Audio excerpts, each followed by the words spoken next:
Hi, I'm Chuck Langdon. Our world has some challenging environmental issues ahead, and we must begin to take steps closer to home to preserve and protect lands more valuable to us and wildlife than you might realize.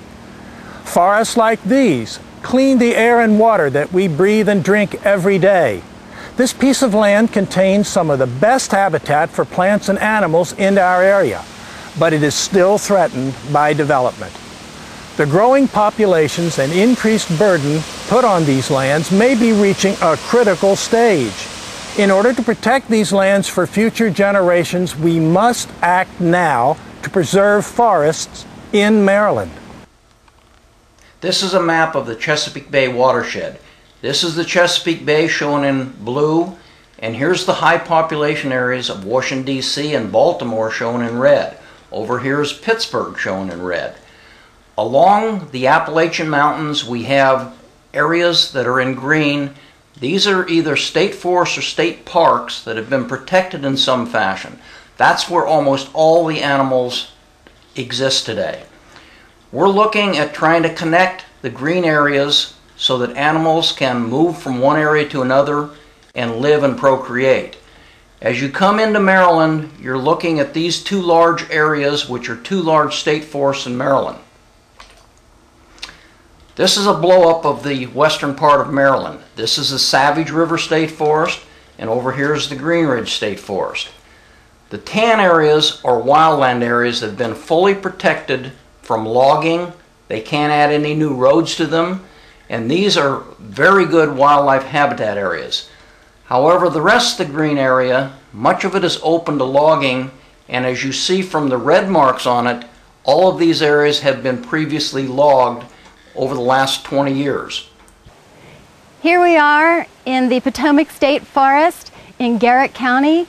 We are in the largest old-growth forest in Maryland, and this is one area that we are trying to permanently protect from logging by making it a wildland, giving it permanent status through the state legislature as a wildland. There are a number of ways to achieve that end. The most important, in my view, is the acquisition and proper maintenance of public lands. One of the first steps we can do is refrain from increasingly fragmenting our forests. Science tells us that fragmentation reduces the number of species of animals and plants that can be supported. If you reduce the habitat size and make it too small, those other larger creatures don't have enough places where they can find the food that they need, the other creatures that they feed off of, places to den and places to hide. So by connecting the various forests, you're essentially making the habitat larger and increasing the chances of survival for these species that need large ranges. Here we are overlooking the Potomac State Forest. As you look out there, there's a lot of trees and there is a lot of wildlife habitat. But you'll also see a tremendous amount of fragmentation. You've got farmers' fields, you've got roads, you've got even a clear cut in the background. All of these areas serve to deter animals from moving up and down through that forested area. We're looking to connect wildlife habitat throughout Maryland. Our state forests in Maryland support a wealth of biodiversity and serve as important hubs in the greater Appalachian ecosystem for the entire eastern United States. Unfortunately, these lands may not be here for future generations. Dangers such as encroaching development, roads that fragment them, questionable land use policies, and invasive species are threatening their very survival. Portions of the forest that contained endangered and threatened species allowed clear cutting. The forest just disappeared, and I can assure you, I went back this spring to look for those endangered species, and they were gone from that habitat. That kind of thing should not be allowed. Over the last century, we've lost almost all of the old-growth forests that remained in Maryland, and it takes several hundred years to get old-growth forests. And we don't even have a good example anywhere in the state. I'll look at a lot of maps and they'll show areas as green and it'll say preserved.